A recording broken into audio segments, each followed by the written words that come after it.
පැස්සහම පස්සේ මොකද්ද ඇති කියන්නේ ගහට මොකද්ද තියෙන්නේ සාමාන්‍ය කියන්නේ ගහයි දැන් පැවැත්මන මොකද්ද හොඳ මේකේ මේ අනවශ්‍ය අතුනේ මේ අයින් කරන්න. ඔව්. මේකට ඕමනා අතට ඉතුරු කරලා අනවශ්‍ය අතු තමයි අයින් කරන්න. අනවශ්‍ය පැල.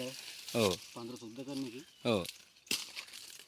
මේ පඳුරට ඕමනා ටික ඉතුරු කරලා අනිත් ටික අයින් කරනවා කියන්නේ. එතකොට තමයි මේ ඉතුරු වෙන ගහට පෝෂණය එනවනේ වැඩිපුර. එනවා. පෝර ගහම පස්සේ හිතට පෝර අප තියන්නේ නැහැ එහෙම. දැන් ඔක්කොම මේ ගස් වලට මල්ලා ගන්නවා. එතකොට ගහ වැඩෙන්නේ ඉක්මන.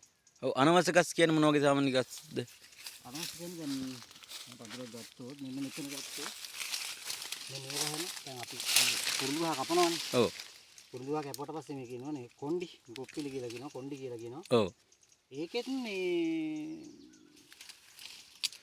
අර සරු එකයි නිසරු එකයි අඳුර ගන්නවා. ඔව් ඒ කියන්නේ අර මේ පොලේ අර ගහ උඩට එන ගහයි එන්නේ නැති ගහයි අඳුර ගන්නවා. දැන් අපිට තේරෙනවානේ මේ සරුවට මේක එන එකක් නෑ වගේ ඒවා. ඔව්. ඒවා තමයි හපලා අයින් කරන්නේ. සරුවට නැති ටික අයින් කර ගන්නවා. සරුවට එන ටික ඉතුරු කරලා අර සරුවට එන ටිකට ඉඩ හරියට ගන්නවා. නැත්තම් මේ ඉඩ මදි වුණාම උඩට එන්නේ නැහැ.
පොඩියේ ගලවන්නේ.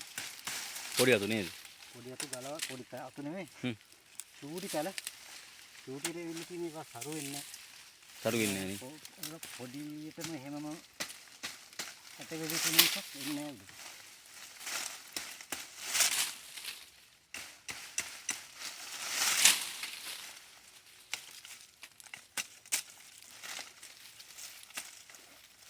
මැදින් ලීල පොතු මොකද කරන්නේ උඩට?